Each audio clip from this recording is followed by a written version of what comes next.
This episode may contain discussion of sensitive and potentially disturbing material that may be upsetting to some listeners. Listener discretion is advised. Linwood, Kansas is a town so small that if you blink while driving by, you'd most likely miss it. With only 400 residents living there in 1988, everyone knew everyone and everything. There were no secrets in the tiny rural community. Rumors and gossip spread like wildfire. So when one of their own mysteriously went missing in April of 1988, the town that held no secrets was suddenly, uncharacteristically, tight-lipped. This is The Cries That Bind Me.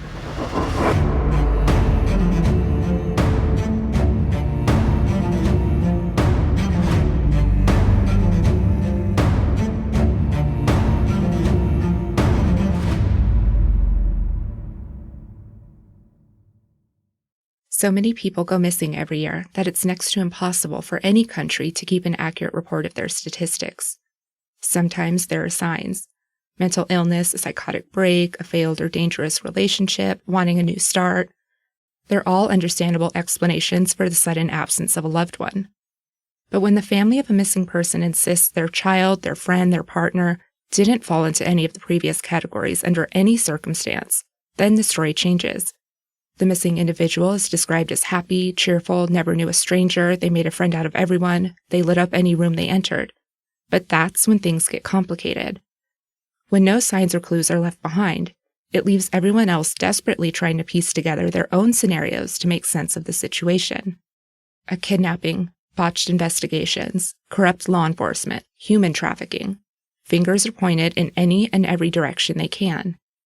But the theories and explanations surrounding Randy Leach's disappearance over 36 years ago would be one for the books. Randy Wayne Leach was born on July 25, 1970, arriving 3 weeks early and weighing just 4 pounds. He was the only child of parents Harold and Alberta, who naturally found their baby boy perfect in every way. Randy's early arrival never seemed to stop him from growing into the kind, compassionate, and hardworking young man he quickly became. From day one, Randy was his father's shadow. Wherever Harold was, little Randy was. If Harold was out in the yard working, Randy was out in the yard working. If Harold was tearing apart a broken lawnmower, Randy was tearing apart a broken lawnmower. It was obvious how much Randy looked up to his dad. By the time he turned 5, he was already learning how to master the family's ride-on lawnmower, much to Alberta's horror. He breezed through his school years and impressed his parents with just how easily he was able to bring home perfect report cards. He never found a need to seriously study. It all just came naturally to him.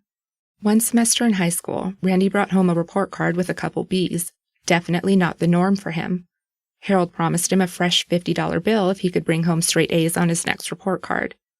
Randy was $50 richer that next semester. Fast forward to April of 1988. Randy was a senior at Linwood High School. He was getting amped up for his graduation that June. He was turning 18 in July. And he was just a couple weeks away from shattering the school's shot put record. But he would vanish before he ever got that opportunity. It was April 15, 1988. Randy spent the morning picking up a new ride-on mower his parents had bought him the day before. He had big plans of opening up a mower repair and restoration shop with his dad after he graduated. But before making it official, he wanted to spend his first free summer mowing lawns to cushion his bank account a bit. His mom, Alberta, would later describe his afternoon, quote, "He was in a good mood. His dad had just bought him a new John Deere lawn tractor the day before. That day, Randy took it out to mow this yard. He spent 4.5 hours. Any other kid would have come home, put it away, and be done with it. But he unloaded that mower and mowed our whole front yard. Then he got out the air blower and cleaned it up so it looked just like brand new." End quote. Afterwards, Randy got cleaned up and threw on a blue t-shirt, Levi jeans, and a pair of white sneakers. At 6:30 that night, he found Alberta cleaning and cooking for some company that was coming over for a routine game night at their house. She gave him the keys to her Dodge sedan and watched him drive down their driveway toward town. Randy's plans seemed to be up in the air when he left his house. Harold had given him $20 to buy some wax for his new mower to keep it like new, which seemed to be the main reason for him heading out that night. I'm assuming he wanted a little company in town since he went straight to his cousin's house, but it turned out his cousin was out in Kansas City helping his grandma, so around 7 o'clock he picked up a friend of his, Steve Doherty. Steve was quite a bit older than Randy at 30 years old, which looked like an odd friendship. It's unknown how Steve and Randy knew each other, but for a 30-year-old man to be such close friends with a 17-year-old high schooler struck a lot of people as just strange. Now I'll get into the rough timeline of events from that night and circle back with any important details throughout the episode. So Randy picked up his friend Steve around 7 o'clock that night. At 8:30, they got to an auto body shop in DeSoto, which was about 6 miles outside of Linwood. Randy's parents had bought him a 1966 Ford Mustang as an early graduation gift, and the Mustang was at the shop being restored in time for Randy's official graduation. An hour later, at 9:30, Randy and Steve got to a convenience store where Randy bought 2 candy bars, 2 sodas, or 2 cans of pop, and $3 worth of gas, which would be about $8 today. One of Randy's classmates, Kim Irwin, had just recently moved to the area from Kansas City. Kim's mom, Annie, orchestrated a huge graduation party for Kim and the graduating class.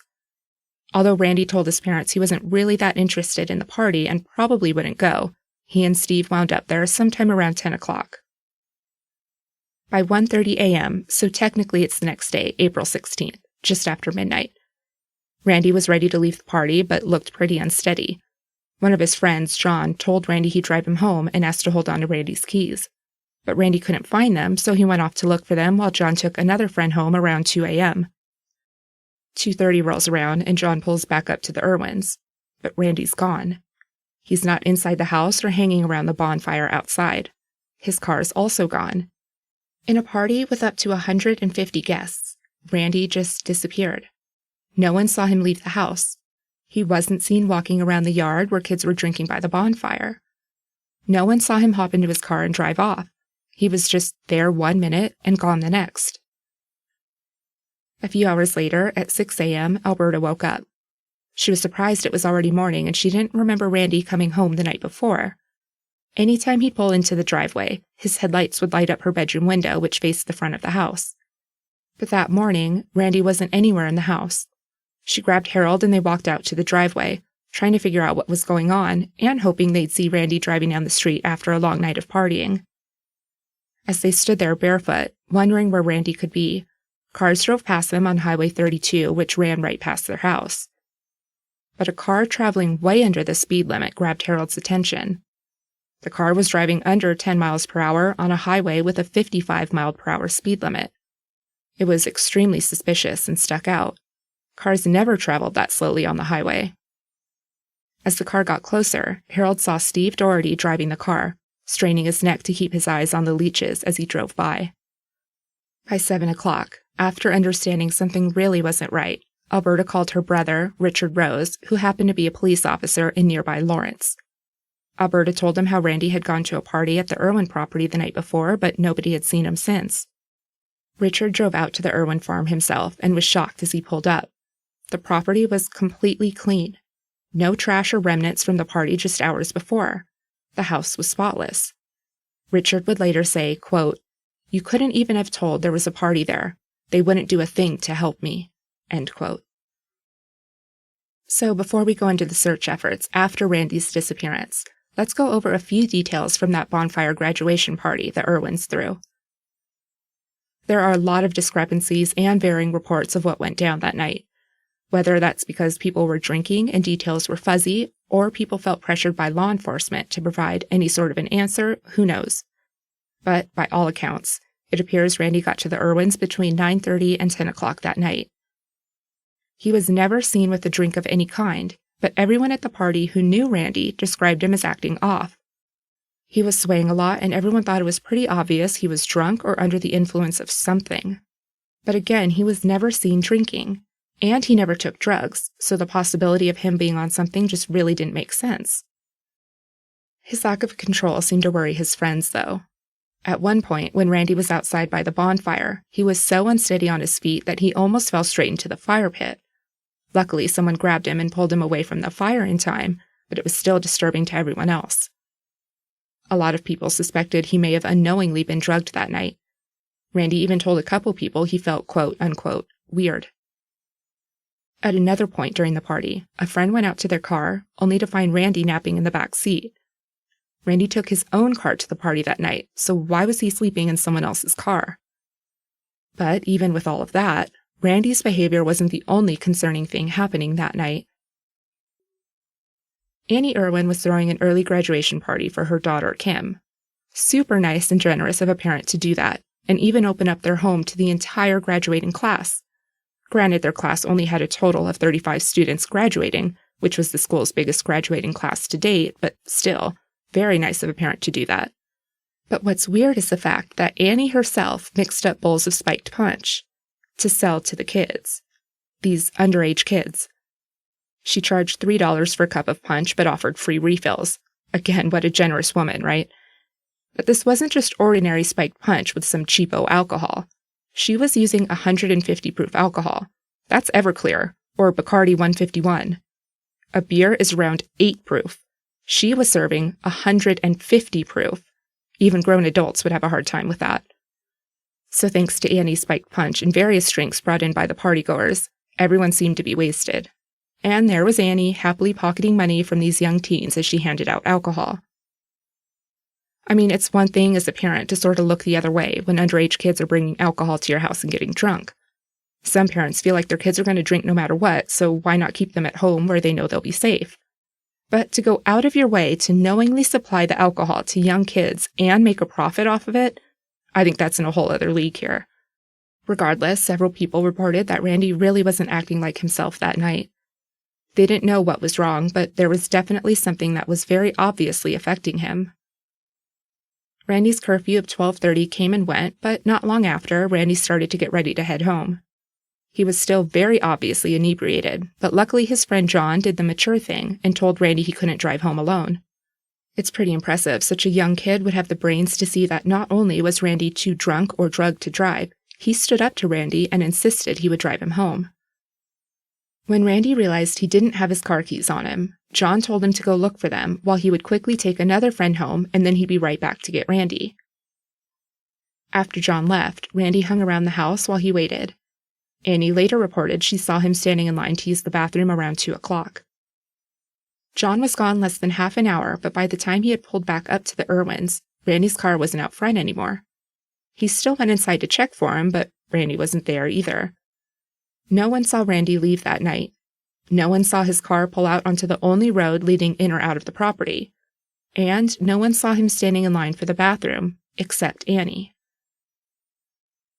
Back at the Leach's house, Alberta and Harold were standing out in the driveway at 6 o'clock that morning. Steve drives by at a suspiciously slow speed, never taking his eyes off the Leach property. In the moment, neither Harold nor Alberta thought much of it. It was sort of like, yeah, there's Steve driving by, but where the hell is my son? It wasn't until days later when they found out Steve was one of the last people to see Randy the night before. That changed a lot. A quick side note worth mentioning. Steve was a 30-year-old retired Army vet. He was hanging around a 17-year-old kid and going off to party with a bunch of high schoolers. I don't understand what a 30-year-old man would be doing hanging around with such a young crowd, and at this point there's no figuring it out. Steve died 8 years later in 1996. So 8 a.m. hits and Alberta's brother, Officer Rose, is with the Irwins but isn't getting any help or cooperation from them. Harold and Alberta drive out there themselves to figure out what the hell is going on. This epic party lasted all the way until 4 the next morning, and by 8 a.m., every single sign of the party had been cleaned up. There were at least 45 people at that party, and some report numbers closer to 150. Either way, it's impressive to clean up such a huge party within just a few hours. When Harold and Alberta got there, Harold walked over to the bonfire where some kids were still hanging out. Alberta went straight to the house and knocked on the front door. Annie answered the door, and Alberta immediately asked about Randy. Annie acted a little surprised, but just invited Alberta in and asked if she could get her a beer. This was like 8 in the morning. This woman just really liked handing out alcohol, apparently. All Alberta responded with was, "Ma'am, I want to know where my son is." But Annie said she didn't know. Meanwhile, Harold was trying to talk to the kids who were throwing trash into the bonfire outside.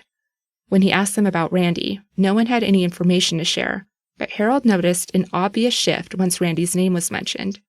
Suddenly, everyone looked nervous and a little on edge. They left the Irwin farm that morning without being any closer to finding out where Randy was. Some of the kids did mention a spot the Leaches could check, so they drove straight there. The kids at that spot pointed them to a different place. And then that group pointed to another, and they another. Harold and Alberta were on a wild goose chase, but they followed each and every tip. They spent the entire day driving around town, asking anyone they could about Randy. After 24 hours of searching, they were finally able to officially report Randy missing. Harold and Alberta didn't want to waste any time. They hired private investigators to help find Randy, especially since they felt law enforcement wasn't really jumping on the case right away. Officials did conduct 2 searches with cadaver dogs searching about 30 different locations. The Leaches also had some incredibly supportive friends with good connections and resources who jumped right in to help search. They assisted in bringing in sonar to scan any nearby ponds, lakes, and rivers. Another friend used a small privately owned plane to get an aerial view of the town, hoping to spot Randy's car somewhere. While these initial efforts didn't get them any closer to Randy, really strange events started to unfold that would change the trajectory of the investigation. Randy was last seen at the Irwin house, so naturally, each search started off there. Annie was pretty evasive and not too helpful when Alberta's brother spoke with her the morning of April 17th. Her attitude didn't really seem to change that much when officials working on the case went to talk with her either. At one point, officials asked her to take a polygraph test, but she refused. Oddly, law enforcement didn't push her and actually came to her defense, saying she was pregnant and they really didn't want to put any additional stress on her. Harold couldn't accept this and repeatedly asked authorities to bring her in. Randy was last seen at her house, and it sounded as if Annie was the last person to take any notice of Randy that night around 2 a.m. But the second time she was asked, Annie refused to take the polygraph yet again, this time because she didn't have a babysitter to watch her kids while she went down to the station. Harold immediately volunteered to watch her several kids if it meant she'd finally be formally interviewed, yet it never happened. Annie just flat out refused to truly be cooperative. With Annie unable or unwilling to help provide any information, it left everyone else in town to dream up their own explanations. Some theories could have made sense. A lot of people wondered if Randy had accidentally overdosed the night at the party, and everyone else freaked out and decided to hide his body so nobody would get in trouble. There were rumors that a law enforcement's kid was at the party, so they just wanted to cover their tracks, but that's never been confirmed. Or, another alternative is Randy witnessed some sort of drug deal go down at or near the party and was killed in order to protect whomever was involved. Reports throughout Randy's case are pretty muddled, especially after 36 years. But some people actually suspected Annie Irwin's neighbor, Dan Flanagan, to be involved in Randy's disappearance. While the theory doesn't seem to raise any alarms that this story could very well have been what went down that night, without any answers or ideas as to what really happened, people just sort of ran with it. Dan Flanagan lived on the property directly next to Annie's. People who grew up in Linwood remember Mr. Flanagan as just being a sort of sketchy dude. His property looked more like a junkyard with broken down cars and trash covering most of the ground. An old schoolmate of Dan's son said that the Flanagan house was barely even standing. Their front door, which sat 3 feet off the ground, didn't even have a porch attached to the house. If you wanted to get in or out of the home, you had a 3-foot climb or descent waiting for you. Even before Randy's disappearance, there were rumors that Dan was a drug dealer. Just based on his looks, behavior, and the state of his home, the idea wasn't far-fetched. Others claimed Dan was involved in a local stolen car ring. Now, it's pretty random that this Dan Flanagan was ever suggested as possibly being the culprit behind Randy's disappearance, but his name is still brought up as someone to question, even after all these years. The night of the Irwin party, there were reports that Randy actually parked his car on Dan's driveway instead of the Irwins. Whether it was intentional or more just confusion on what driveway was whose, some believe Dan wasn't happy with his driveway being used. That's a pretty small reason to hypothetically murder someone, but with nothing else to go off of, it wasn't ever really questioned. A second explanation was Dan was selling drugs to some of the kids and Randy saw, so he was gotten rid of. Another theory suggested Dan saw an easy target with Randy being so out of it that night. Did Dan do something to Randy in order to steal Alberta's '85 Dodge sedan? The car was never found, so what if Dan sold it off to someone outside of Kansas? Neither theory could be confirmed or, in all honesty, discredited, but there really were no concrete ties that would indicate Dan was involved in any way. Just as a side note, in 2018, Dan was arrested for the murder of his girlfriend.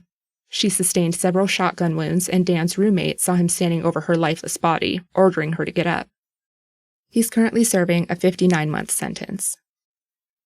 Around the time Randy disappeared, there was a big stolen car ring working in and around Linwood. Dan wasn't publicly involved in this particular ring, but there were a few career criminals operating in the very town Randy was in. The city of Linwood sits within Leavenworth County in Kansas, and just 40 miles north of Linwood is the Leavenworth Federal Penitentiary. It was at this prison that two men, Montgomery and Brinkley, met and quickly befriended each other. After they were each released, they kept in contact with one another, even though Montgomery stayed in Kansas City and Brinkley moved around for the next several years, eventually winding up in Florida. Montgomery and Brinkley worked several illegal jobs together as a way to bring in some money, with most of their success coming from selling stolen cars. Sometime in 1987 or 88, Montgomery got a phone call from one of his friends who was still locked up. The friend told Montgomery that he had a friend named Bishop who was being terrorized by people randomly shooting at his house. Bishop was desperate and needed help. Montgomery agreed to head over to Bishop's property and help him deal with the kids harassing him. And as soon as Montgomery and Bishop met, they hit it off and became fast friends themselves. Bishop was known for being a quiet, decent man who never caused any trouble, so his new friendship with Montgomery was sort of an odd pairing. Montgomery was a convicted felon, which prohibited him from owning or firing any firearms. Bishop, on the other hand, had a clean past and a pretty impressive gun collection. No doubt Montgomery enjoyed having access to Bishop's arsenal, especially since Bishop had given Montgomery a key to his house so he could come and go as he pleased. One day, while Montgomery and Bishop were on Bishop's property, shooting guns out into the fields behind his house, Brinkley called Montgomery with a job. Brinkley had a car down in Florida he needed Montgomery to drive back to Kansas City for him. While they were going over specifics, Bishop overheard the conversation and asked Montgomery if he could tag along. So the two got a couple of one-way tickets and flew out to Jacksonville, Florida, where Brinkley's friend handed over the stolen car and waved goodbye as the two men drove back towards Kansas City. Montgomery and Bishop did a couple more runs like that for Brinkley, and in May of 1990, Brinkley had another job waiting for them. They drove out in an AMC Eagle, which is basically just like a wood-paneled station wagon, over to North Carolina. Bishop hopped into the stolen car, which was a Datsun 280Z, and Montgomery followed in the Eagle. While they were driving back to Kansas City, Montgomery noticed Bishop seemed to be losing his mind a bit. Montgomery described him as driving erratically, going as slow as 25 miles per hour one second, to flooring it at 90 miles per hour the next. He kept it up until the Datsun eventually died just outside of St. Louis, which was still about 6 hours away from their destination in Kansas City. They decided to leave the stolen car in a parking lot, and Bishop got back into the Eagle with Montgomery to make the last of the drive back home. When they told Brinkley what happened, he got nervous, worried that Bishop was going to snap and rat on the guys and their operation. Brinkley called Montgomery and told him he was going to, quote, do something about Bishop, end quote. From the State versus Brinkley case reports, quote, a few weeks later, Brinkley came to Kansas City, and during his visit, the Bishop murder took place. Brinkley's reason for traveling to Kansas City was a source of dispute at trial, as were most of the facts from that point forward. However, the stories regarding Brinkley's visit were consistent at least on the following facts. Brinkley and Montgomery went out to Bishop's house twice, once on a Friday and again on Saturday. During the second visit, the three men took some guns out behind Bishop's house, supposedly for target practice. Once outside, Bishop was shot and killed.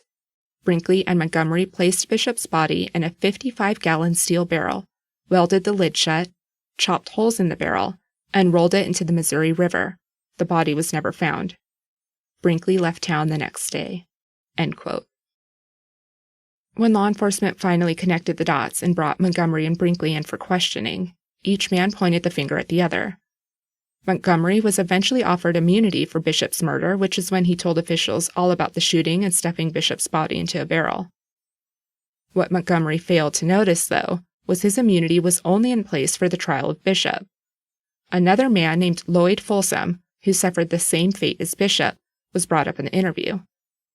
Seemingly confused over what his immunity covered, Montgomery shared all of the details about Folsom's murder and cover-up, which landed him with a new conviction of aiding a felon in the disappearance and second-degree murder of Folsom. Neither Folsom or Bishop's bodies have ever been found. While these older men really had no connection to Randy, a lot of people found the Montgomery and Brinkley murders pretty suspicious. They did occur right around the same area, the timing was awfully close, and the men were involved in a pretty serious stolen car operation. Like Flanagan, some wondered if one of the men tried to steal Randy's car, which ultimately led to his death. Just 2 days after the investigation began, one of Randy's classmates named Derek McCullum contacted the Leavenworth Police Department to claim a fellow classmate was bragging about Randy's death. While a few kids were standing around a Walmart parking lot, Derek claimed a guy named Rob Marble pulled out a knife from his car and told everyone it was the very knife that was used to sacrifice Randy. Rob Marble didn't really fit in with the majority of the town. He listened to heavy metal, dyed his hair black, wore leather, and described himself as a stoner. Rob would later look back on his high school years and say, quote, "In the Bible Belt, hick town of Linwood, Kansas, my preference for music happened to be not in line," end quote. In addition to Rob, Derek accused 2 of Rob's friends as also being Satanists, Kelly Powell, a male, and Scott Smith. While these claims were pretty baseless and coming from a high schooler, officials still ran with it. It seemed they were all too happy to finally have this story as a viable explanation. Authorities began making their way throughout the town, asking if anyone had heard that Rob, Kelly, or Scott were involved in a local satanic cult. The following is an excerpt from an article titled Suggestibility in Police Interviews and Interrogations, a Beginner's Guide for Law Enforcement Professionals. It was published to Police Chief Online in April of 2002. It reads, in part, quote, "Research consistently demonstrates that some individuals are more susceptible to phenomenon, such as suggestion, than others. Suggestibility can result from various sources including verbal cues, example, a strong and aggressive voice tone, and nonverbal cues, example, a head nod, statements, and gestures. Suggestibility involves the acceptance of this information even if it is inaccurate and factually incorrect. Even individuals without impairments have increased vulnerability to suggestibility under various circumstances, including when questioned under stressful social situations such as law enforcement interviews following an alleged crime." End quote. Law enforcement officers have a duty to interview potential witnesses using open-ended questions. When they use suggestive questioning, it really plants that idea into the interviewee's mind and twists it around into fact. So instead of asking, "What did you do last Tuesday night?" a suggestive question may be phrased more like, "Johnny told us he saw you breaking into the gas station last Tuesday. Who else helped you that night?" This is exactly what happened when officials were presented with the idea of Rob and his friends being devil worshippers. Instead of asking the community what they may or may not know about Rob, Kelly, or Scott, authorities simply asked residents what they had heard about Rob being involved in a cult. There was no confirmation Rob was involved in any satanic rituals, yet authorities took it as fact and posed questions in a manner to back up this unfounded theory. Before long, everyone just began to associate Rob, Kelly, and Scott's names with being involved with Satan, just because they knew if they heard any of the boys' names, they knew the term satanic cult was to follow. When authorities finally sat down with Rob, they searched his car and found 2 knives and a Dungeons & Dragons book. One of the detectives who interviewed Rob wrote in his report, quote, "Robbie advised that he has read the Satanic Bible, but that he does not believe in the concepts of the occult. Robbie states that he has never played Dungeons & Dragons. Robbie does not believe in God. Robbie states that he is more agnostic than anything about religion." End quote. So why was the Satanic Panic such a hot topic in Randy's investigation? What was the Satanic Panic exactly? On November 1st, 1980, a book titled Michelle Remembers was released to the public. It was written by a psychiatric patient, Michelle Smith, and her doctor, Lawrence Pastor. Michelle was a housewife in Victoria, British Columbia, who sought out therapy for depression after she suffered a miscarriage in 1976. Following the miscarriage, she began to have debilitating nightmares and hoped her new psychiatrist could help her work through them. Dr. Pastor began a type of hypnosis known as recovered memory therapy, which allowed Michelle to recall repressed memories from when she was as young as 5 years old. She horrifyingly opened up to her doctor, explaining she had been kidnapped and held in a satanic cult in the 1950s. Over the span of 14 months, she witnessed numerous kidnappings, tortures, sacrifices, and mutilation of babies. She claimed the leaders forced her to eat human remains and ashes, and at one point was forced into a grave to be buried alive. Her mother, who was there for the ceremony, watched as a woman in a black robe stood over Michelle, performing a ceremony of rebirth so Michelle's mother could hand her over to Satan. All of these wild stories were included in Michelle's book with a catchy tagline spread across the cover. "The shocking true story of the ultimate evil, a child's possession by the devil!" The book immediately went viral, leaving Michelle and Dr. Pazder to become overnight celebrities. The pair appeared on TV shows, in newspapers, and on radio, being labeled as the experts on satanic cults. They were frequently used as a source of information and insight for other mental health doctors and law enforcement agencies. But as the book became more and more popular, more and more people began to worry that they would be the next ones to be kidnapped.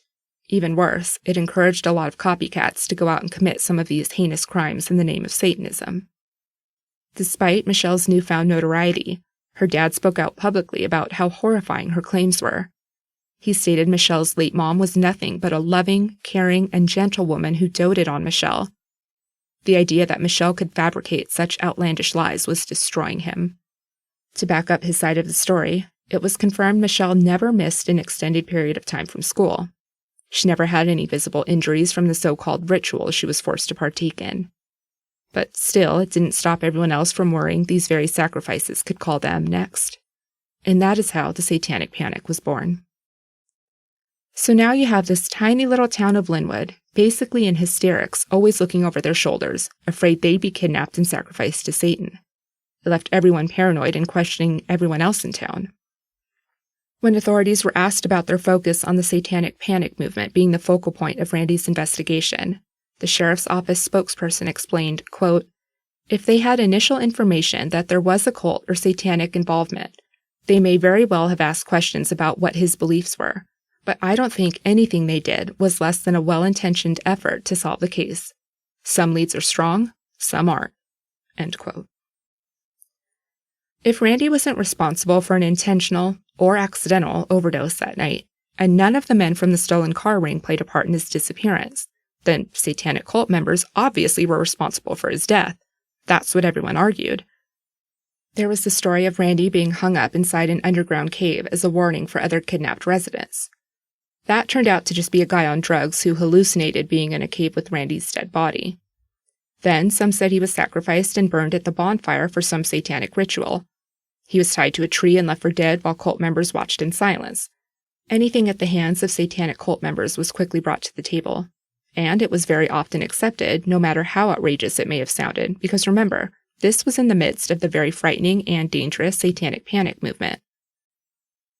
After a while, law enforcement stopped harassing Rob as frequently, but even so, Rob couldn't take the constant speculation and rumors. He left Linwood in 1989 and served 9 years in the Army before settling into a new state, far away from Kansas. Strange things continued to surround Randy's case. In March of 1989, Randy's good friend Steve Doherty was walking alongside the Kansas River when he happened upon a severed foot still in its tennis shoe. He contacted authorities who eventually concluded the foot and shoe did not belong to Randy, but still a very odd thing to just find on an afternoon walk. People from outside of Linwood volunteered their time to cover ground and search for Randy. One man from Topeka joined in the efforts but was later found shot to death in his home alongside his wife. Authorities would announce they felt it was a murder-suicide. Continuing down the list, just a few months after Randy was last seen at the Irwin party, their house suddenly caught fire. When officials went out to the scene to investigate, they found gasoline had been poured throughout the home. Who started the fire, and why? Another fire broke out at Harold and Alberta's house, too. They got home one evening after spending the day running errands. They parked their car in the driveway and went inside, but just a few minutes later, they got a phone call from one of their neighbors. He asked them why he was seeing smoke coming from their house. Harold and Alberta had no idea what he was talking about, but when they walked outside to see what was going on, they saw their car had been set on fire. Reports would state the fire was due to typical car issues, but Alberta noticed the fire was super prominent on their two front tires, leaving her to believe someone had intentionally started the fire. The Leaches were targeted again when rumors began to circulate that Harold had physically beaten Randy just a couple weeks before he disappeared. Randy had been in a car accident, and people were now claiming that Harold was so enraged he beat Randy so badly that he had to miss school because of his injuries. There was absolutely no evidence to back up these claims, but the damage had been done. Harold, who was out searching for his son every day since he disappeared, was now being watched and accused of hurting the very son he so desperately wanted to find. They once again felt targeted when Randy's dog vanished 4 months after he did. No one knows if his dog was stolen, ran away, or was killed after getting loose, but the timing was just a little too coincidental for Harold and Alberta to believe there was no connection. Even with all of these crazy situations and plenty of theories floating around Lynnwood, officials really weren't able to produce any new information. Understandably, Alberta and Harold were becoming more and more frustrated over the lack of movement in the investigation and being kept in the dark on their son's case. But strangely, police reports and records began showing up in their mailbox. They didn't know who was leaving them or why, but Harold believed an empathetic officer was trying to help them by leaving some of the documents for them to see themselves. While it didn't help much in terms of furthering the investigation, they were touched someone was trying to help them stay informed on the case's progress, or lack thereof. The Kansas Bureau of Investigation was eventually brought in to help with the case. Harold and Alberta were thrilled, thinking they were finally going to get some serious help. But just as quickly as the KBI was brought on, it was clear the Bureau was more interested in finding out about the Leach's private investigators than looking into the case itself. But Harold and Alberta powered on, doing whatever they could to spread awareness on Randy's case. In the early 1990s, they were invited to appear on Jerry Springer, who was filming an episode on missing children. Producers brought in a psychic in order to help the families gain insight. As Harold and Alberta waited backstage for the show to start, the guest psychic pulled them aside and told them she could feel Randy was still alive. I'm sure they felt such a huge sigh of relief just at the thought of Randy being alive and well, even if it couldn't be proven just based on the psychic's feelings. When the camera started rolling, though, the psychic very coldly looked at Harold and Alberta and flat out told them Randy was dead. No emotion or empathy whatsoever, and just minutes after she very compassionately told them he was alive. As sick as the entire exchange was, it unfortunately isn't all that surprising happening on the Jerry Springer Show. He very easily earned his title of the Titan of Trash, mainly thanks to his sex scandal stories and full-blown physical brawls right on stage. The years ticked painfully by, and it seemed neither authorities nor the Leaches were any closer to finding Randy. The momentum in the police force seemed to be dwindling. It was now early 1993. Harold and Alberta were pleasantly surprised to hear from a research journalist from the TV show Unsolved Mysteries. The journalist, Terry Martin, spent a few months in Leavenworth County, conducting interviews and compiling his own findings. The Leaches were thrilled Randy's case was finally getting some attention again and helped Terry in any way they could. He was eventually introduced to a sheriff's detective named Don Weston, and together they passed information along to one another. At one point, they felt they had put together enough evidence for Detective Weston to get an arrest warrant for 3 men: Steve Doherty, Rob's friend Scott Smith, and Rob's cousin Ken Huffman. Finally, there was actual movement in the case.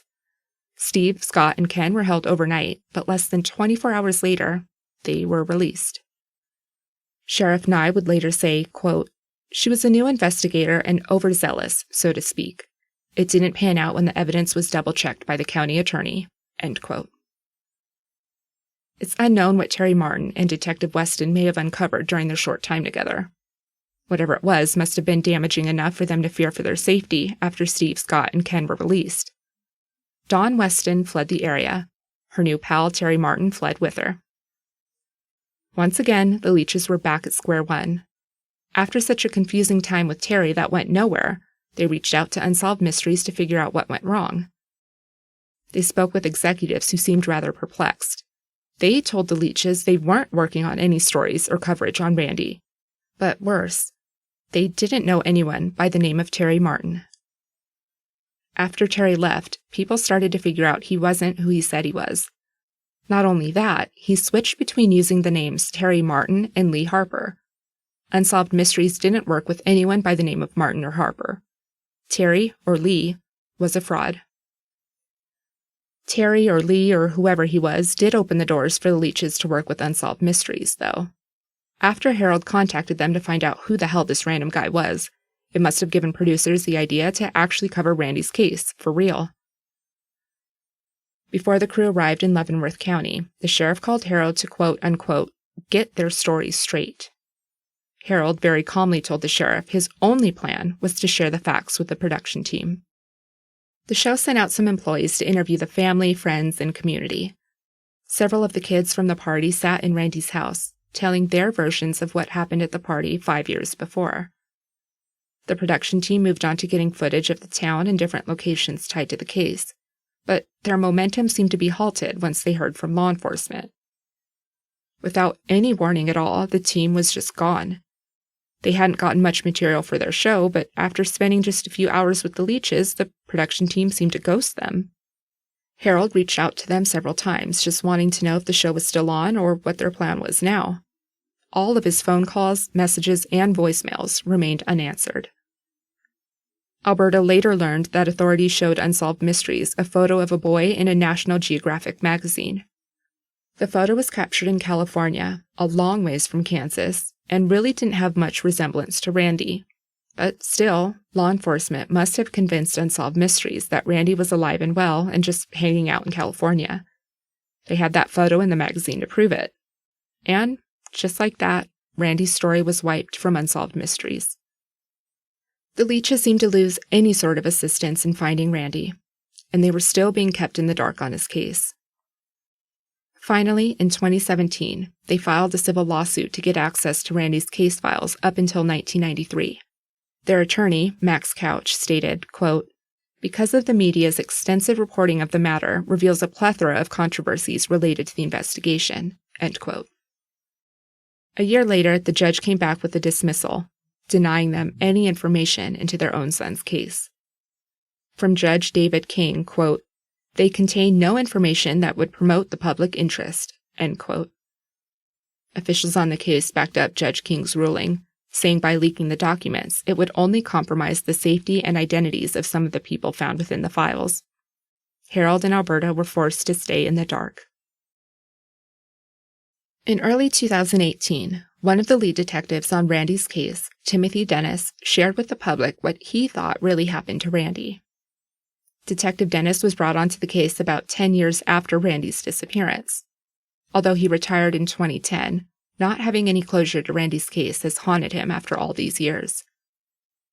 When he first started working on the case for the KBI, he had a lot of work ahead of him. He had to, quote, "eliminate a basketful of wild-ass theories," end quote. The idea of some sort of satanic panic attack really didn't cross his radar.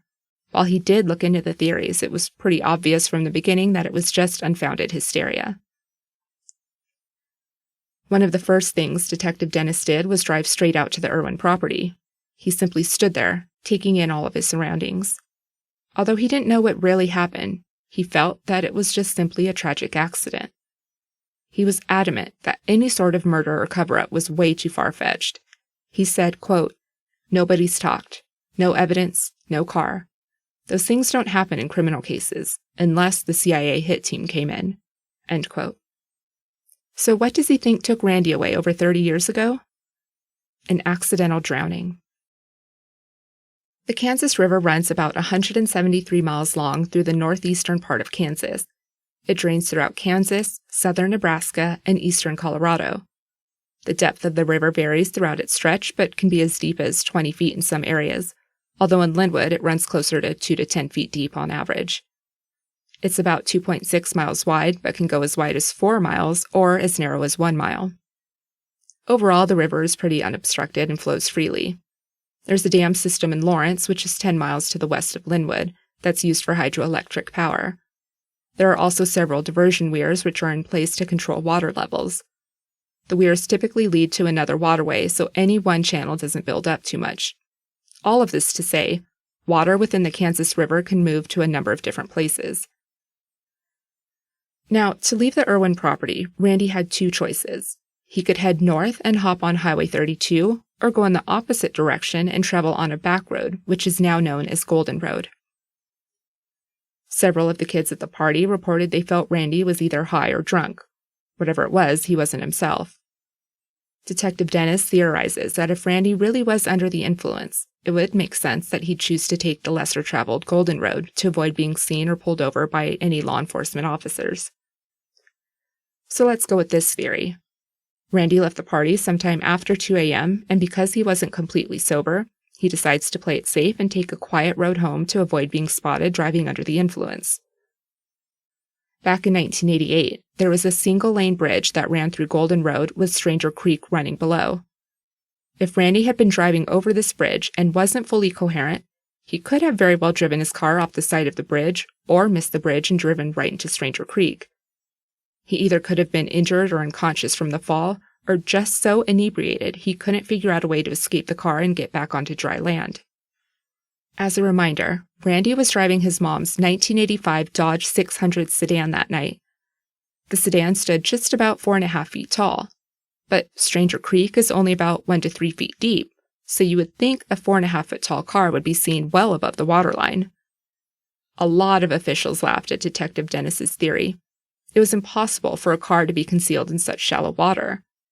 But the summer before Randy disappeared, a movie called Kansas was released that showed this exact scenario. A car was driving over the same bridge, fell off, and sunk to the bottom. It couldn't be seen at all. While it was a movie, what's to say it really couldn't happen? With seasons changing, it did affect the water levels, so for Dennis, it was plausible Randy's car could have been missed while water levels were higher. He brought out a team that used sonar, and sure enough, a vehicle was detected. It ended up being a Grand Prix, not a Dodge, but it still gave some hope that they'd eventually find the Dodge somewhere down there too. On another day, a dive team went back down to search for the Dodge. They found a second vehicle, not Randy's, downstream from the bridge, shattering Dennis's hopes. Dennis told the Kansas City Star, quote, "It went from a manageable search area to an unreasonable area, because if the current could push a vehicle this far, what's to keep it from pushing it 100 feet, 100 yards, 100 miles?" End quote. Dive team professionals backed up Detective Dennis.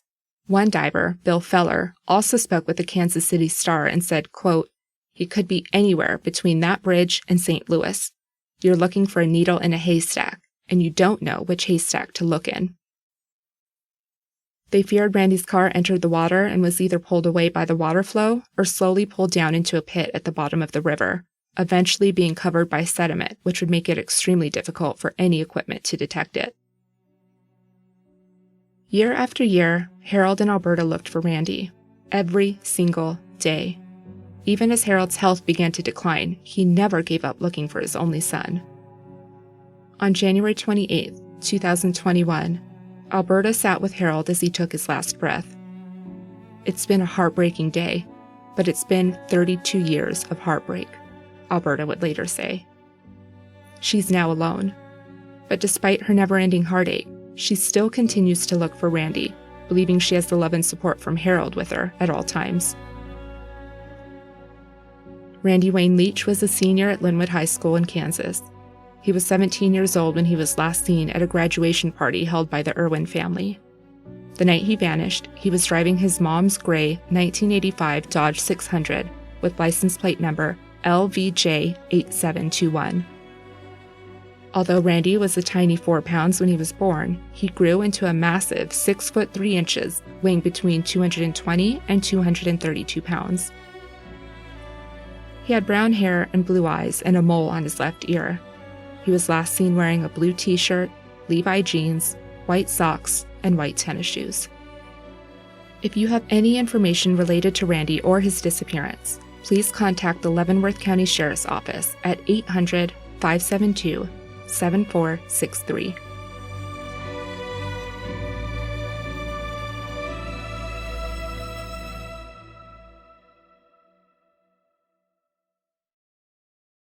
For more information on this case, including relevant photos and sources used, visit thecriesthatbindme.com.